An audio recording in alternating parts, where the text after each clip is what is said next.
Hey, how's it going out there, everybody? Hope everybody's having a great day. Want to talk to you today a little bit about a comment someone left me and a mindset that these lease purchase people put in your head, okay? If you're happy doing it, I don't care. I'm not trying to change your mind. For the people that haven't went into it yet, I just want to explain to you a little bit about like the mindset, the brainwashing of the lease purchase situation. So I made a video about a month ago, Kansas City job search video. Go back and watch it if you want. But I made fun of JCT a little bit in there because JCT is offering a lease purchase at $1 a mile. You go haul reefer freight for $1 per mile. So, people like have Stockholm syndrome or whatever for these companies, I feel like. So I want to read this comment to you and then I want to talk and break it down a little bit, okay? So this comment, and the way I look at it, if you leave me a comment, I may talk about it on a video. It's public knowledge. It's out there, So this gentleman, Peter Black, says, I've worked for JCT in the past, and if you run the miles, you'll make the money, okay?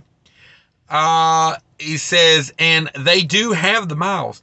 They will pay you $1 per mile, but that's only the condition that there are no loads. So they'd have to lower the rate they pay you to underbid the competition. So they got to cut rates so low that they can only pay you $1 a mile. You are being so brainwashed. They are not hauling freight like that. I'm telling you right now. That is a great thing they do to you, though.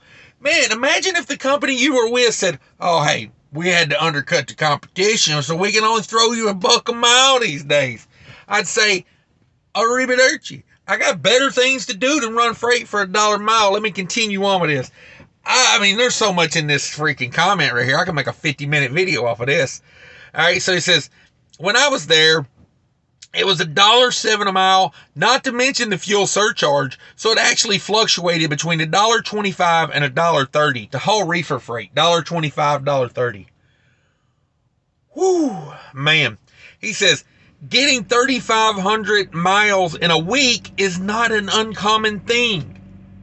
Wow. 3,500 miles a week. I mean, I'll run 3,500 miles a week. I ran 3,600 last week. I grossed $11,500. I expect money like that if I'm running, that kind of miles. So let's get into the money. He says, if you run the 3,500, it's not uncommon. They have the miles. He says, if you run 3,500 miles, you get about $3,700 for that. Whoa, man, can you imagine? Dang. And says, and you get $675 in fuel surcharge. No. That's 3,500 miles for $4,375. Man, they got you. You're over a barrel. So I broke down the numbers on that, okay? That's dog crap. So anyway, let's get on with it. He says, here's some of the breakdowns. Here's what's coming out of your paycheck. That whole $43.75 you grossed over there at JCT. Ooh, that's hot money. Let's talk about it. $11.50 a week on a truck payment.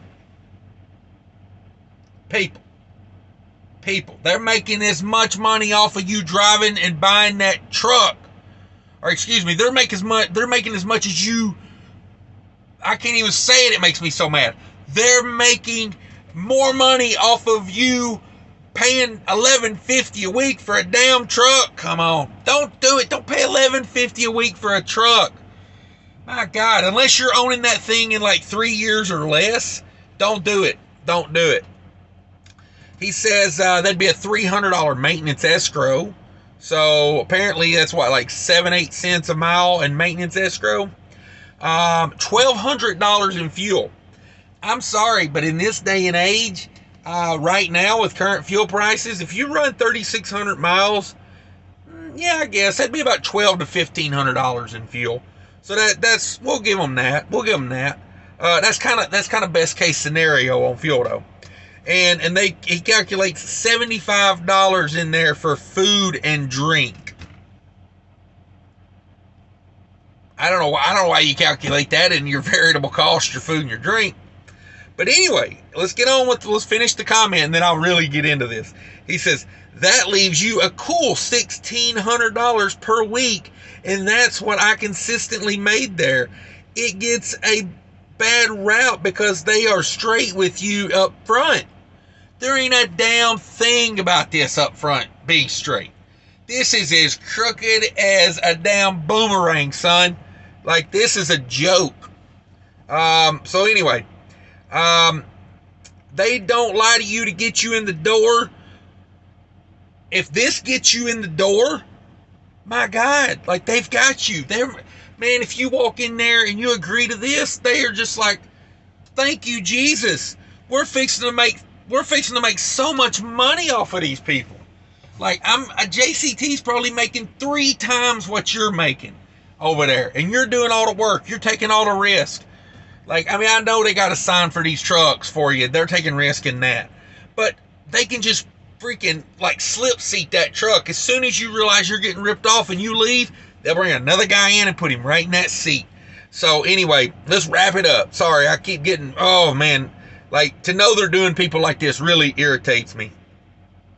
It says, once I got in, I found out it was actually better than they were telling me. Definitely not the best thing ever, but it's a stepping stone to being your own authority.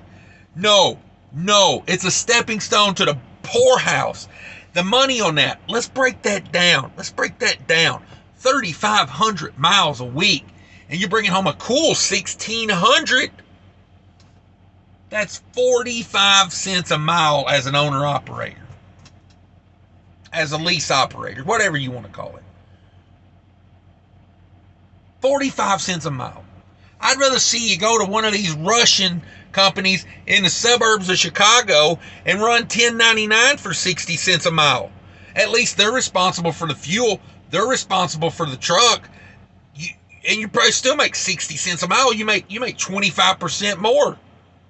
33% more. I mean, I'm not saying that's what you should do. I'm not saying anything here you should do. I'm just saying, like, think about this. Put this thought in your head.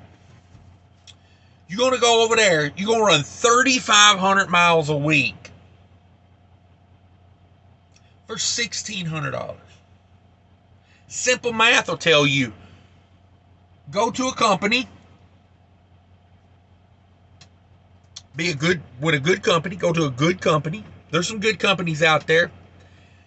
Good reefer companies. You know, like, everybody might not agree with the good ones, but, you know, I'll say a couple. Schuster pays good. Schaefer pays good.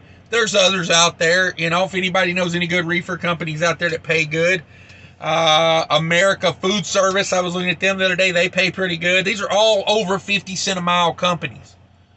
So immediately, they're paying 7.65% of your taxes for you. And you're getting a nickel a mile raise. I mean, that's just me. I'm just throwing that out there. Like I said, if you're happy at JCT, I'm not looking to offend you. This is for the people that have not been suckered into this yet. And this is suckered in. This is what I hate about trucking. Because companies like this will continue to flourish. And small, good companies can't find drivers. It's because everybody gets sucked into these lease purchase bullshit over here, you know, at these big carriers that's got millions of dollars to spend on advertising. And why do they got millions of dollars? Because they're paying you $1 a mile to run reefer freight.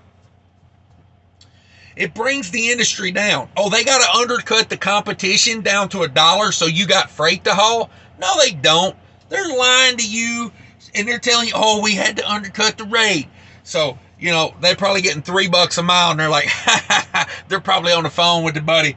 Man, we got this sucker. Hook, line, and sinker over here. He's agreeing to this $1 a mile freight. He thinks we're, like, having to work to get this freight. They probably pulling $3, $4 a mile freight, man. They probably pulling $3 to $4 a mile freight. They got contracts with Tyson and everybody else. Probably $2.50, $3 a mile, like it ain't nothing. And they're making more on that freight than you are. And you're the one pulling it. You're the one paying to pull it with the fuel and your labor and your. Just don't do it. Like, if you think that's a good deal, and this guy's defending it.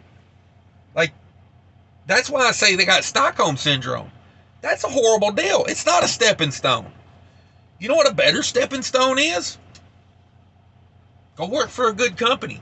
Save yourself up some money. Own your asset. That's my opinion. That's where I'm coming from. That's it, guys. I mean, I'll tell you. Here's my response to his comment. I said, "Are you kidding me right now? You think 1,600 on 3,500 miles is a good? That's 45 cents a mile as a 1099 contractor. So you're going to pay your own unemployment taxes on that. I'm sorry, but that's horrible. That's a horrible deal at JCT. It may be a stepping stone, but it would be a stepping stone to the poorhouse. You'd be better off being a company driver making 45 cents a mile. I don't see how these companies get away with doing this to people. Why do people sign up for this? And you know why people sign up for this? Because there's not enough people with experience and knowledge saying don't do it. You know, like, if you know someone that's fixing to get into a lease purchase, have a talk with them, explain it to them. Because not only that, you know, they bait you in with the thought of one day you'll own the truck. Let me tell you something. The way these companies operate, they don't want you. Where is it in their best interest to hand you a title to a truck? It's not in their best interest. So what they're going to do is they're going to run you into the ground, and then a few months before that truck should be yours, they're going to make your life misery. I've seen it time and time again out here. They're going to cut your miles down. They're going to make you want to give up. Is what they're going to do. That's their MO. They're going to want you to give up. You give up, boom, they don't care. They don't care. You've done paid off that truck with those high-ass payments. You done paid for it. Now they got a free truck and you're out looking for a job. Yeah, that's what they're going to do to you. I mean, say they won't, say whatever you want, but when you get to the end of that lease purchase and they cut you, because they control everything. They control your revenue. They control your miles. They control it all. They control it all. So put yourself in a position where you control the asset. You know, you need that power to be able to say, I'm going to take my ball and I'm going home. I'm not playing your game anymore.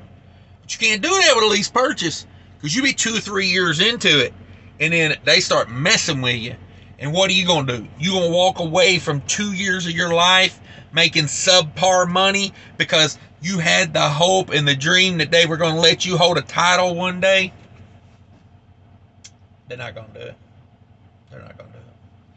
But anyway, guys, that's my rant for today. I hope everybody enjoyed it. Be sure to give me that thumbs up. Subscribe. Check out Mudflap down there. If you do own your truck and you're buying your own fuel, check out Mudflap. It really is the best discounts on an app. Promise. Check it out.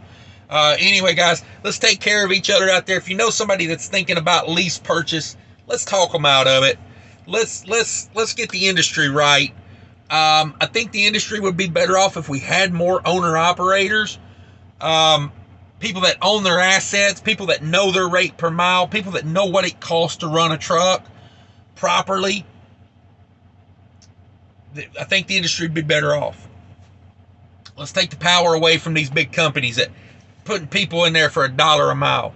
Do you know how much they can bring the rate per mile down and hurt everything that the industry is about?